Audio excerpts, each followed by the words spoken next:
Hey, how are you? I'm good. How are you doing? Fine.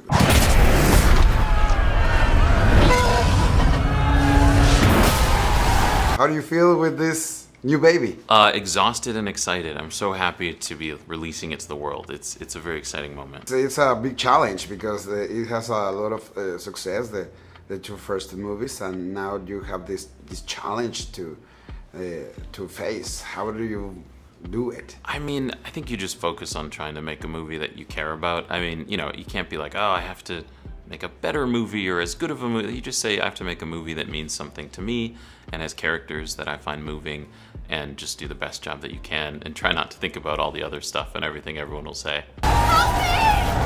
Help me!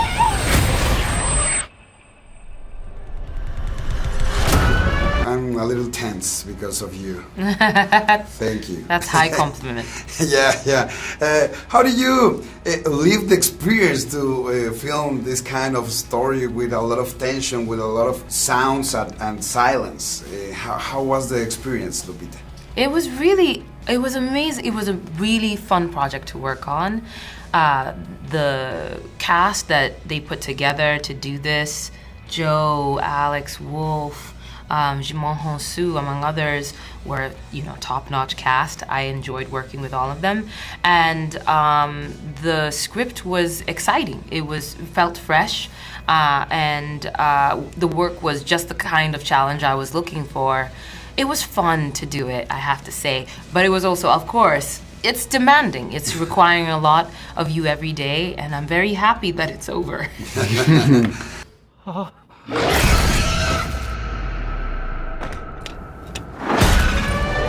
How's the moment that you are shooting? I'm talking about the sounds and the silence. Yeah. I don't know if it's everything post-production or in the set you have to be quiet in that environment. It's a combination. There are times when you really lean into the silence, and I would do a lot of sound effects for the actors of creature noises and things like that. So, you kind of want them to be able to immerse themselves in that world. But then there's other times you're on set and you're yelling explode now, and just it's a really loud environment. So it's a combo. Sometimes you really want to do justice to those emotional moments and keep things very mellow, but then sometimes you're orchestrating car flips and massive things, and it's just gonna be a loud environment. So it's a combination. Filter in place. Awaiting further instruction. We can help each other. You as an actor, as an actress, has a lot of elements to develop your work. Mm-hmm. For example, the sound of your voice, the tone, all the color that you can do it. But in this story, you can't do that.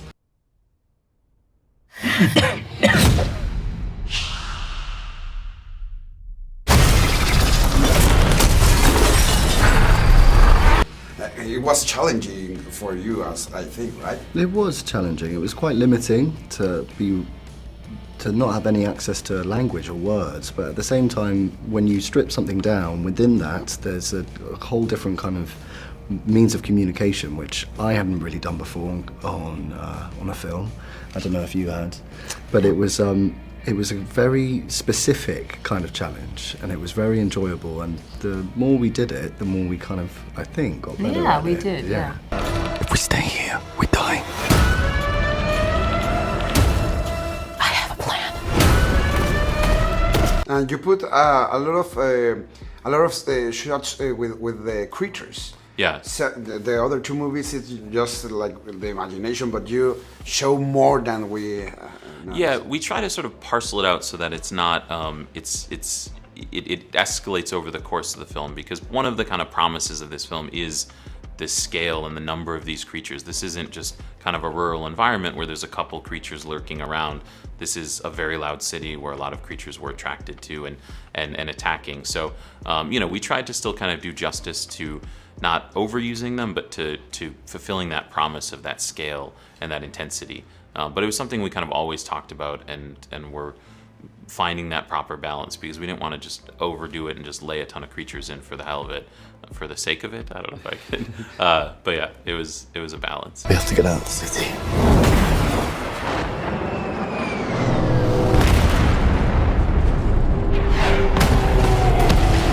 Film sets are loud environments. So this was another kind of challenge where we had to maintain the illusion of it being quiet whilst everyone is doing their jobs, which isn't a silent ordeal. Not at So all. it was another exercise Yeah. in suspending one's disbelief, I guess. Yeah.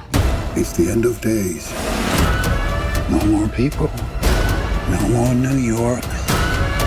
No more nothing. You have to develop a lot of things that we haven't seen, like the way they move or Yeah. climb the buildings and that kind of thing. Is there any, I don't know, like any agenda or any instructions for these creatures, or you invented? You kind of just come up with it as you go. We worked with ILM, who worked on the first two movies and are just incredible at visual effects.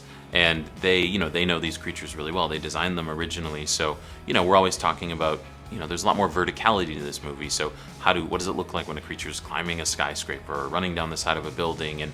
And you just kind of work on these animations and how these creatures move. But a lot of that is just ILM being amazing at their job and really understanding the physics of these creatures and how they were kind of created. But no, it's just a lot of conversations.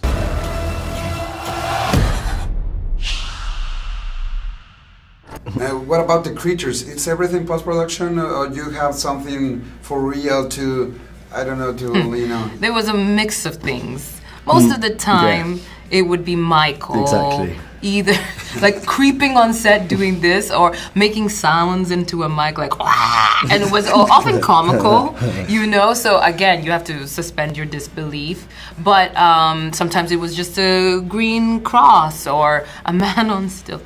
There's all sorts of things to approximate the monsters.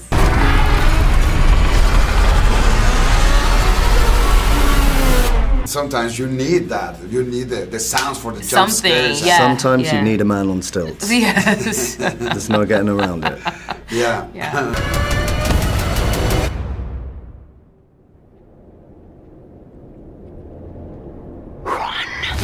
Did you build something of the creatures, or it's just post-production? We have a couple. We built some like claws and things like that. We had a head that we use a couple times. We do some like shadow work. We had a guy on stilts who had a little face mask that I made with flaps on it.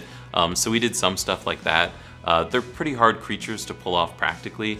Although I did try in my kitchen at home, I built a little creature head that you can wear, and it has little flaps that can pull off. But it would have been a little tricky to pull that off for a lot of the stuff that we needed to do.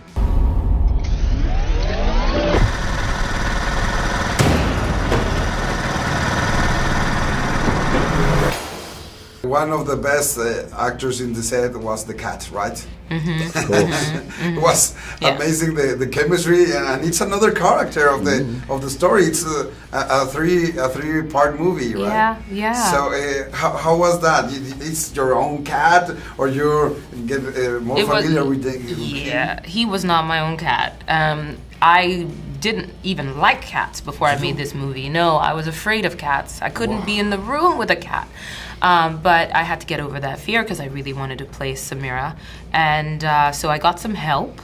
I got some therapy with cats before I got to filming. And by the end of the movie, I was so in love with the cats that I got myself a cat. Wow, Yeah. I'm allergic, so I was thinking what I'm supposed to do in that I know. situation. Thank goodness I wasn't allergic. I didn't even think about that. They didn't even ask me whether I was allergic. That would have been an important question to ask. Exactly. Guys, thank you very much. Nice to meet you. All right, Congratulations. Lovely thank to meet you. you.